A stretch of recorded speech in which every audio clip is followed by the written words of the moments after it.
Mga kamanibela, nakakita na ba kayo ng SUV na electric na, off-roader pa? Ako ang iyong Kuya EV at kilalanin natin ang Jayco EJ6 na high-tech at eco-friendly dito sa Manibela Owner's Review. Kaya let's go and check it out. So yung gustong-gusto ko dito sa EV na to, mukha siyang Hummer, di ba? Very masculine yung kanyang design, yung boxy design niya. Hindi katulad ng mga ibang EV na very aerodynamic kasi tinatry nilang maging mas efficient kapag nasa highway. Pero ito, mostly naman city drive, no? At pwede pa siyang off-road. In fact, yung Jayco is a partnership between Chery and Range Rover. Kaya kung makikita mo yung design niya, para siyang Range Rover. Pero yung EV technology niya, galing kung saan sikat ang EV sa China, no? At napakaganda ng kanyang gulong, ng mags, no? Yung ground clearance din niya, isa sa napakataas, 225 mm. Kaya dito sa atin sa Pilipinas, kahit baha, pwedeng-pwede. Yung kanyang handles, flash handle din na social yung dating, di ba? At since boxy yung design niya, pag pumasok ka sa loob, maluwag siya actually. 5-seater, pero yung 5 na yon medyo malalaking taong 5-seater siya. Kung medyo normal size na tao, kasya actually hanggang 6 na tao. And yung maganda rin dito, sa iCar na gamit natin na version ng Jayco, meron siyang storage box na nandito sa likod na pwedeng paglagyan ng mga gamit. Dito nilalagay yung mga accessories, like ito yung portable charger na pwede mo isaksak sa regular lang na charger, tapos ito yung papunta dun sa outlet niya. Ganito, may extension, tapos meron din tayo nung plug para sa SM. Kasi since GBT siya, sa SM kasi type 2 yung plug. So ito yung adapter para sa SM maka-charge din tayo. So isa lang na kailangan nating i-consider, no, is yung dala natin, nakuha kasi natin to December 2024, nung wala pang EJ6 sa Philippines. So kapag nasa China ka, ang tawag sa kanya is iCar 03 at yun yung unit natin. Pag sa Philippines, ang tawag sa kanya is Jayco EJ6. Kaya may minor differences lang siya.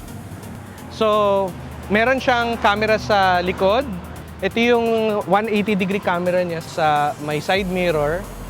And then, meron siya dito sa harap, sa baba nitong eye. So, 4 siya, isa sa harap, isa sa likod, tapos 2 sa magkabilang side. And yung computer niya sa loob, yun yung nag-i-stitch nung picture para magkaroon ka ng 360-degree view. And habang tumatakbo yung sasakyan, pati yung ilalim nakukunan niya. So, actually, 540 degrees yung view niya. So, pagdating dito sa loob, yung steering wheel niya, isang napansin ko, mas maliit siya kaysa dun sa usual namin na steering wheel. Kasi yung steering wheel namin nun, bilog talaga siya, no? Ito, flat siya sa ibabaw, flat din siya sa ilalim, which is actually mas comfortable, no, nung na-realize ko kung paano siya i-drive. Especially kung medyo malaki yung tiyan mo, hindi ka sasabit dito sa baba nung steering wheel. So, sa steering wheel, marami siyang mga tactile controls. Itong nasa right side, ang kinokontrol nito is yung audio controls mo. So, volume up, pag ganon, volume down, pag ganon. Tapos, ipupush mo siya pag ganon, previous. Tapos, pag ganon, papunta sa right is next song or next video. Kung gusto mong i-pause yung video or music, pipindutin mo siya dito pag ganon, pause. And then, pindot lang ulit para mag-play. So, usually ito parang return button lang or exit button. Sa left side, dito yung controls naman ng aircon. So, ito yung temperature, up and down. And then, yung left and right niya is yung fan speed. So, and pag pinindot mo naman siya, pinress mong ganun, mag-off yung aircon, tapos press mo lang ulit, babalik yung aircon. Yun yung mga controls kapag normal, no?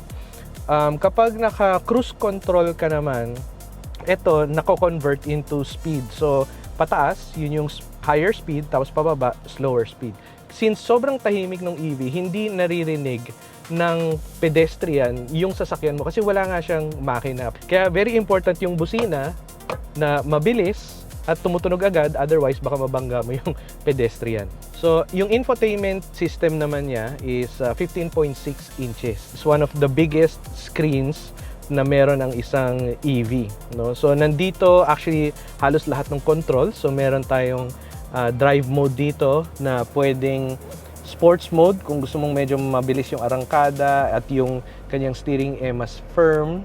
Merong normal mode, merong eco mode na hindi ganun kalakas yung acceleration para makatipid sa battery. And meron ding custom mode na ikaw yung magsiset nung gusto mong mode, no? pwede mong i-personalize yung gusto mo. So, yung paano mag-respond yung accelerator, pwedeng pag tinapak mo, slower lang, tapos yung standard. Yung faster, ito yung pang kung gusto mong maging parang ambulansya.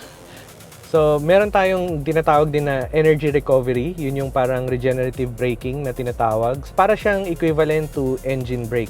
Kapag naka-strong ka, pag binitawan mo yung accelerator, talagang parang biglang bumalik sa first gear sa gasoline. Very abrupt yung pagbagal ng sasakyan.